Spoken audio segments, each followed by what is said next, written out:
Good morning, everybody. Welcome back to Installment Scott Selections here for Monday, January 30th. For you in today's play of the day, quick recap what happened yesterday. We had a nice winner in the NFL with the 49ers and Eagles game under 46.5 points and minus 120 on FanDuel.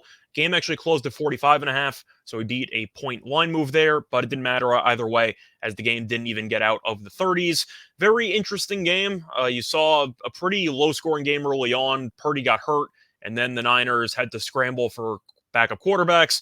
They had Josh Johnson. He was horrible, but then he got a concussion, and then they brought Purdy back in, but he couldn't physically throw. So they ran the ball the entire second half, and the game ended up dying. So overall, nice winner for us. Pretty weird game, but the Eagles are going to the Super Bowl, and either way, we cashed the under. So I'll look for another winner here on Monday. And for today's play today, going back to the NBA, we'll get a matchup between the Raptors and the Suns taking place at around 9 p.m. Eastern Time. And for this match, we're going to take a player prop in this one. We're going to take Chris Paul double-double at minus 115 on DraftKings. Time recording of 3 a.m.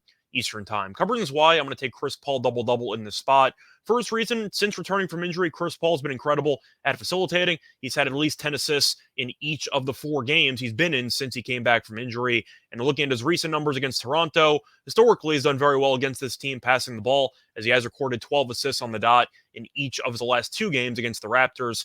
Plus, Toronto has really not been good at preventing assists all season long, as the Raptors are allowing 26.0 assists per game, which is the 6th most in the league. And the Raptors have really been a bit underwhelming defensively, but their best defensive player is easily OG Anunoby, who's been their best guy, especially on the perimeter, at stopping the opposition. The problem is Anunoby got injured in the middle of the last game against Golden State, and now Anunoby's going to be out indefinitely with a wrist injury. So Toronto's defense wasn't exactly good at preventing assists in the first place. Now they're missing their best on-ball defender, and I think that Chris Paul should be able to feast in the pick-and-roll game as a result because of it. But double-double for a guy that has the ball in his hands all the time. We know even more so because Booker's still out.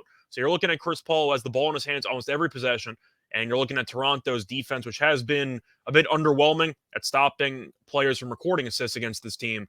And the fact that he's had at least 10 assists in each of his 4 games since returning from injury, I think double-double is a pretty solid deal here. Scoring-wise, he's also done pretty well. So if you want to just take the assists, you could get it at minus 135, but I'll take him to also score 10 points at minus 115 for the combo there for the double-double. And I think he should probably finish this game somewhere around, let's say, 18 and 11, if I had to guess. But I think minus 115 is a good price, and I'm going to take it. So play that once again here for Monday, January 30th is going to be on Chris Paul double-double at minus 115 on DraftKings. Bye, everyone.